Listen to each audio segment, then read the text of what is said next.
Welcome to Mom on Purpose, where it's all about helping moms overcome challenges and live their best lives. My hope is by being here, you're more inspired to become the mom you were made to be. I'm Natalie, your host, a wife, boy mom, dog mama, Chicagoan, and former lawyer turned professionally certified coach. If you're here to grow, I can help. Let's go. Hello, my beautiful friend. I am so excited to be here with you today. I always think about all of you who listen, whether you have been around for years and you are deep into the work that we do, part of the membership. And then I think of the person who just randomly found this podcast and is brand new, and how we're all doing this work together and changing our lives. And I just have so much appreciation for you and for this work and how helpful it is. And I think you're going to find that's exactly what you experience after listening to today's episode. It is from a newer listener who is sharing her challenges with motherhood and feeling tired and struggling to come up with better thoughts, feeling kind of stuck in those negative thoughts, and how that's impacting her experience as well as her marriage. I think there's a little bit of something for everyone in today's episode. Before I dive into that, I do want to invite you to take my brand new free course. All you have to do is head on over to momonpurpose.com/free course. That's all one word, free course. And you will be able to sign up for the 4-part video series there, where I deep dive into the tools that have been the most helpful for me as a mom. That includes the victim mindset, coming up with an intentional identity, the becoming her process, how to stop shitting on your kids, all of the things that I've found to be the most impactful. I have put them together into a free course in a way that's really doable, where I believe that in the next 30 days at most, you will start to feel so much better, like you are truly living into becoming the mom that you want to be. So head on over to momonpurpose.com/free course, and you can take that free course right now. With that, let's dive into today's episode. Hi, Natalie. I am a relatively new listener, and I'm so thankful for you for all that I've heard so far. So thank you for what you are doing with the podcast. So I have 2 questions, and I will be so grateful if you can answer either one at all. I'm 41, just had my first baby, been married for 10 years, and transitioned from working as a financial planner to staying home with the baby.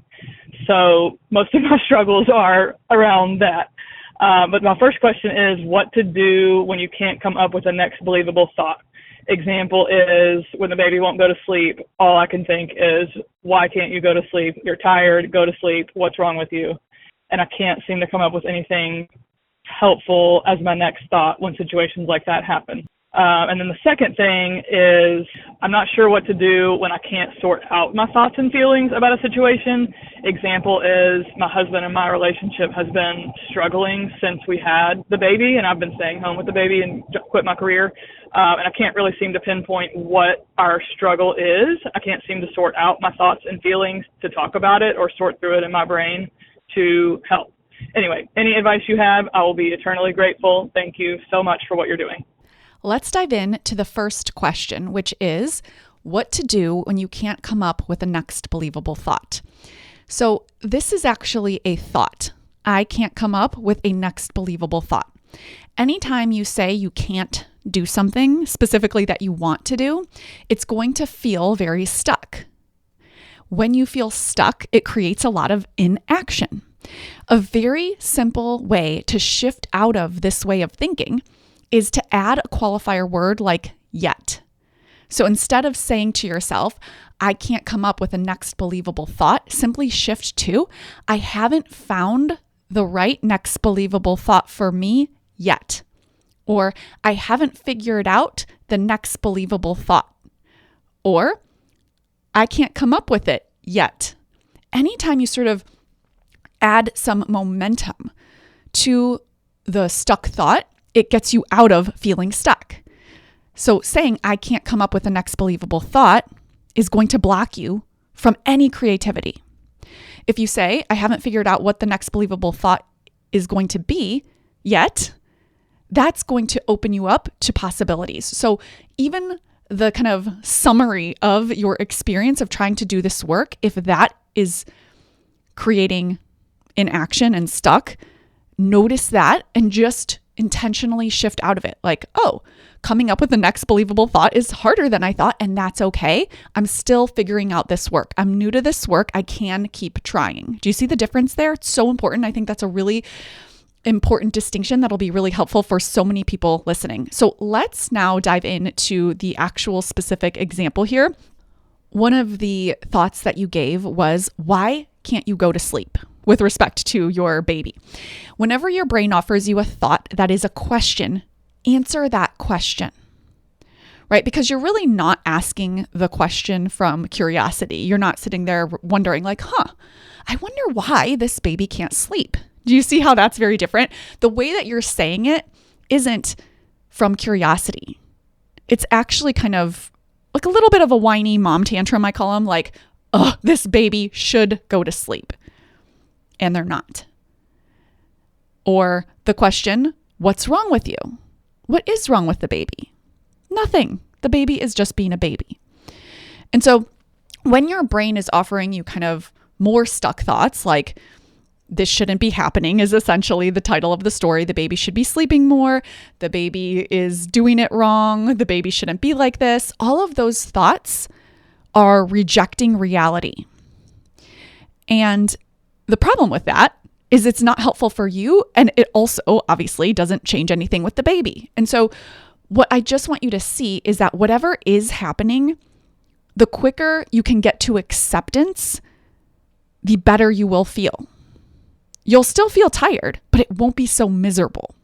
It won't be tired plus frustration.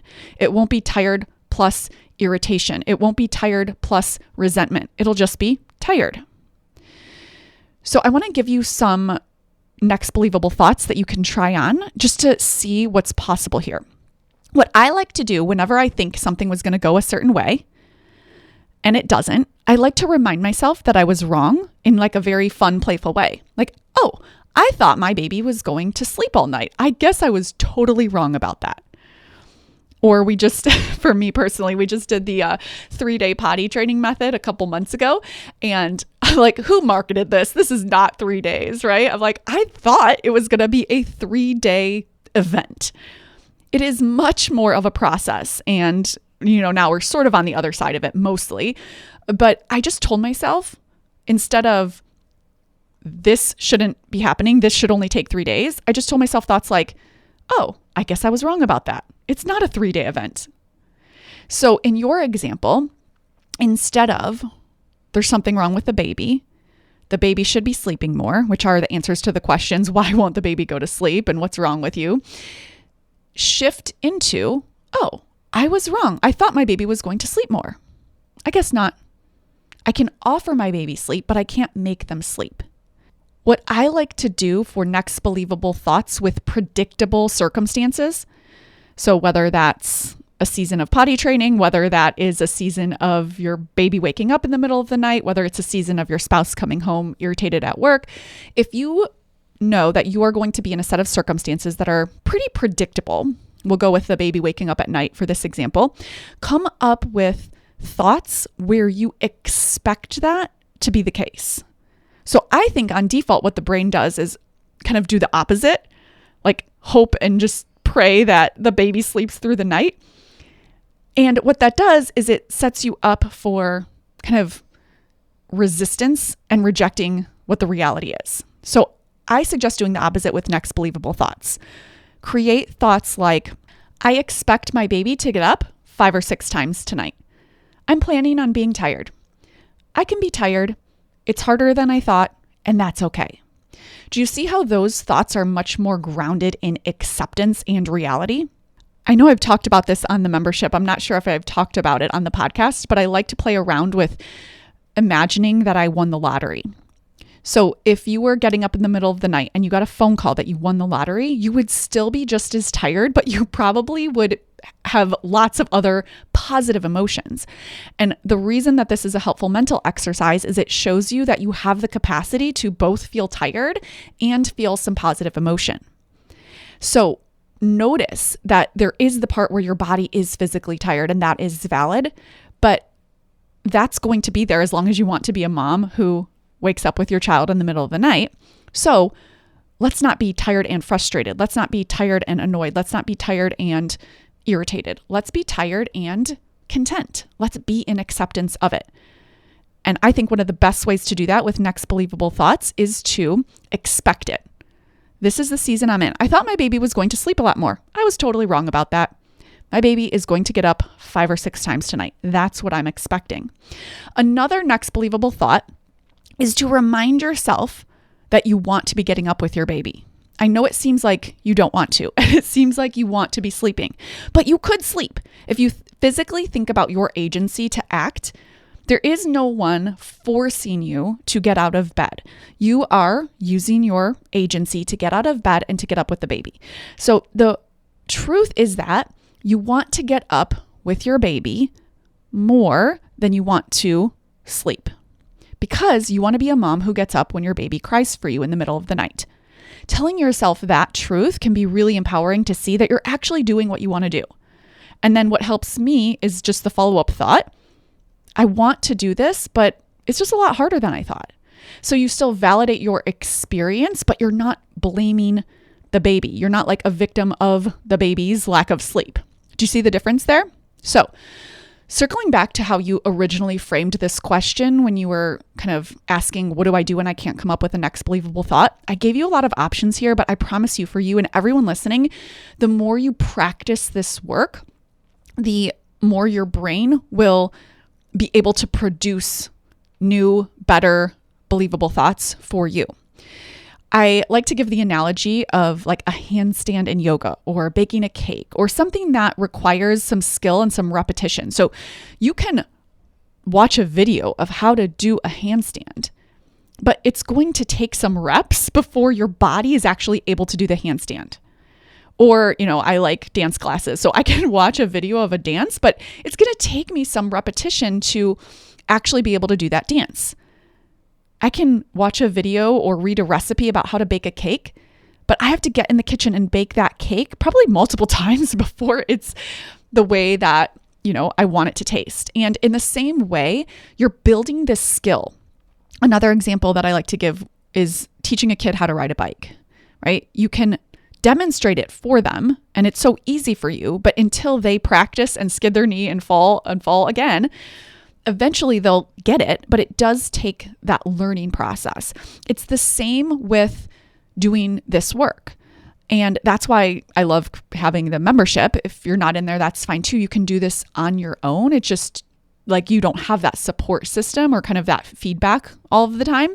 But the way that you do it, get started at least on your own, is to brainstorm next believable thoughts. So you just ask yourself, what else might I think? And you might know that, this is day 1 of me trying, so I'm not going to end up with the best cake ever. I'm not going to end up being able to do the handstand. This is practice so that eventually I can. I promise you that I was not born knowing about next believable thoughts. My default brain was always in the driver's seat. But over the years of practicing this, I now have this skill that I continuously work on and put to work in my life. And it's amazing. It's so awesome because of being able to navigate challenges like this. So I call it intentional thought creation, where you put your brain to work on better feeling thoughts. It is a practice. It's simple, it's doable, and you can get more support with that if you want inside the membership. Hopefully some of these thoughts are helpful for you to get started with. Let's dive in now to the second question, which is similar, but sort of on a different topic. And the question was, I can't sort out my thoughts and feelings, essentially, about your marriage. Notice how similar this thought is to, I can't come up with a next believable thought. Just notice, and this is for everyone listening, the thoughts that you have will likely kind of be reproduced in different topics. So if you have a tendency to have stuck thoughts like, I don't know how, I can't figure this out, I can't come up with a next believable thought, it's likely to be the way that you think about multiple areas of your life. So in this way, It's just such a similar thought, right? That creates that stuckness. I can't sort out my thoughts and feelings about my marriage. Well, maybe, but thinking that isn't helpful. Thoughts can be true, but if they're not helpful, there are so many other thoughts that you can think. So I would just shift this way of thinking about it to, I haven't figured out how to sort out my thoughts and feelings about my marriage yet.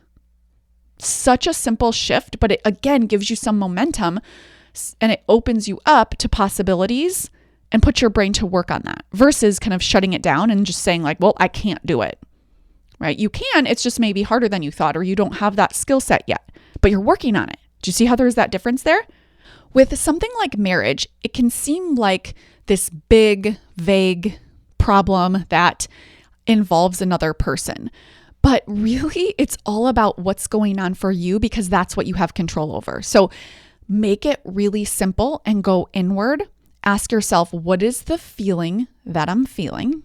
Maybe it's disconnection. Maybe it's resentment. Maybe it's annoyance.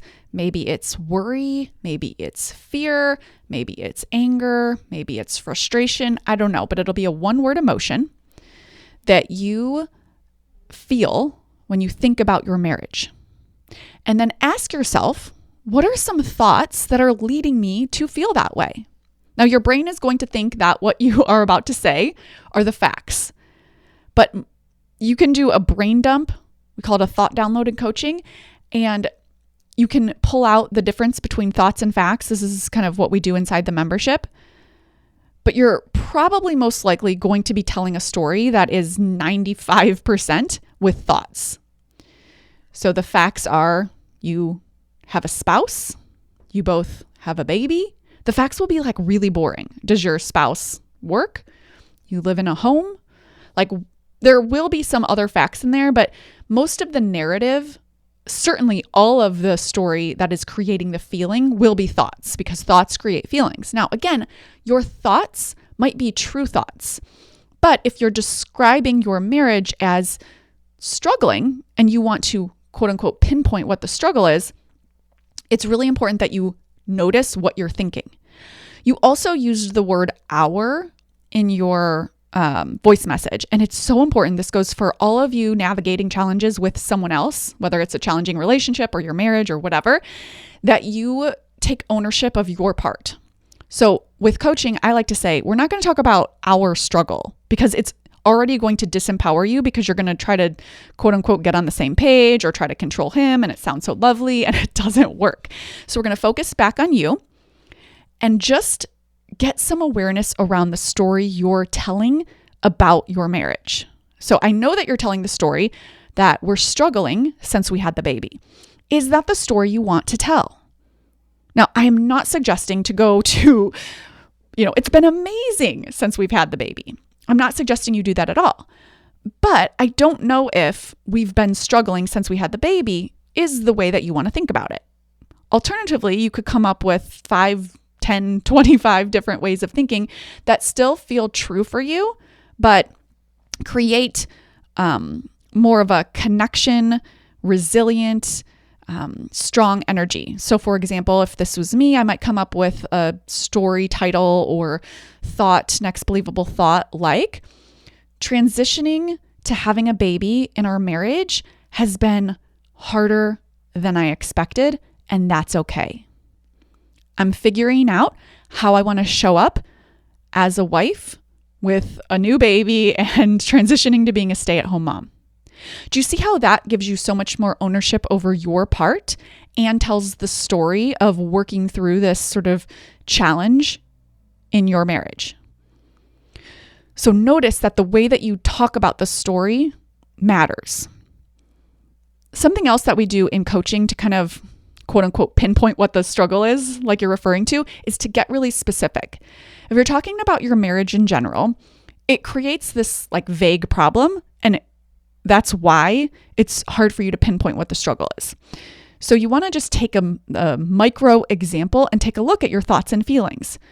So if yesterday your husband came home from work and he said nothing to you and then went in the other room, let's just, take that. What were your thoughts and feelings in that micro example? And so instead of trying to identify what the struggle is, I don't think that's a useful kind of goal. I would just shift it back to you and try to identify what your thoughts and feelings are on default so that you can come up with more helpful thoughts and feelings. I would be asking myself kind of consistently, what kind of wife do I want to be during this transition?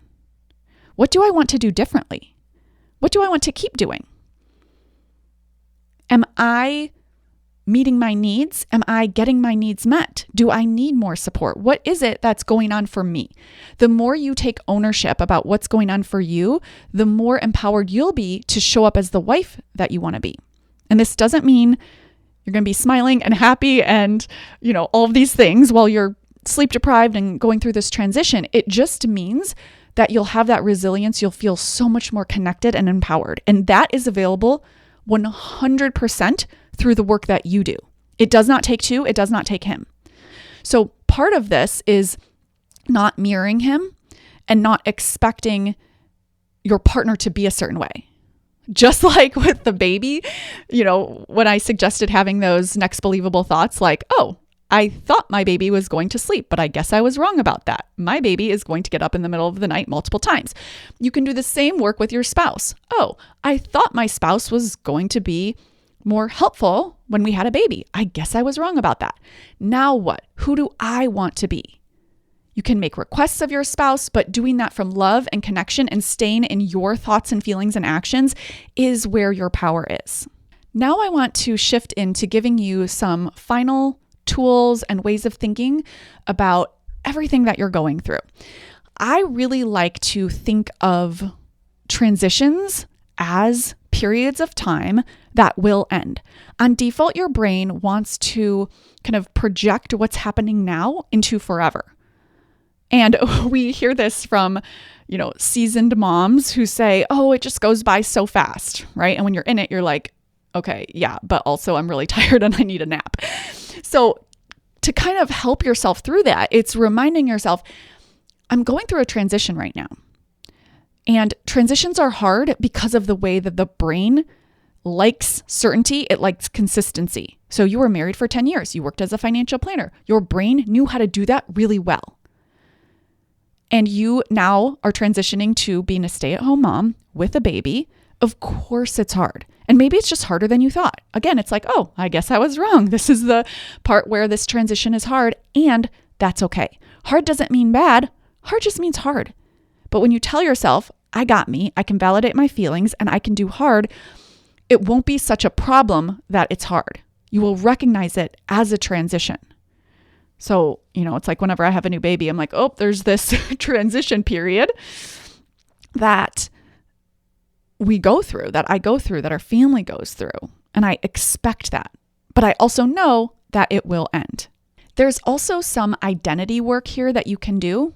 Again, you were a wife for 10 years in your role as a financial planner, and those were your main identities with respect to work and family.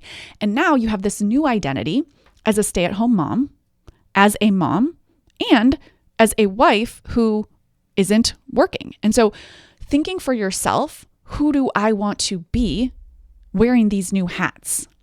It's really important that you do this work because your brain on default will come up with identities that either it just suggests for you, like maybe I'm not cut out for this, I'm an overwhelmed mom, I can't handle this, I'm going to be a resentful wife.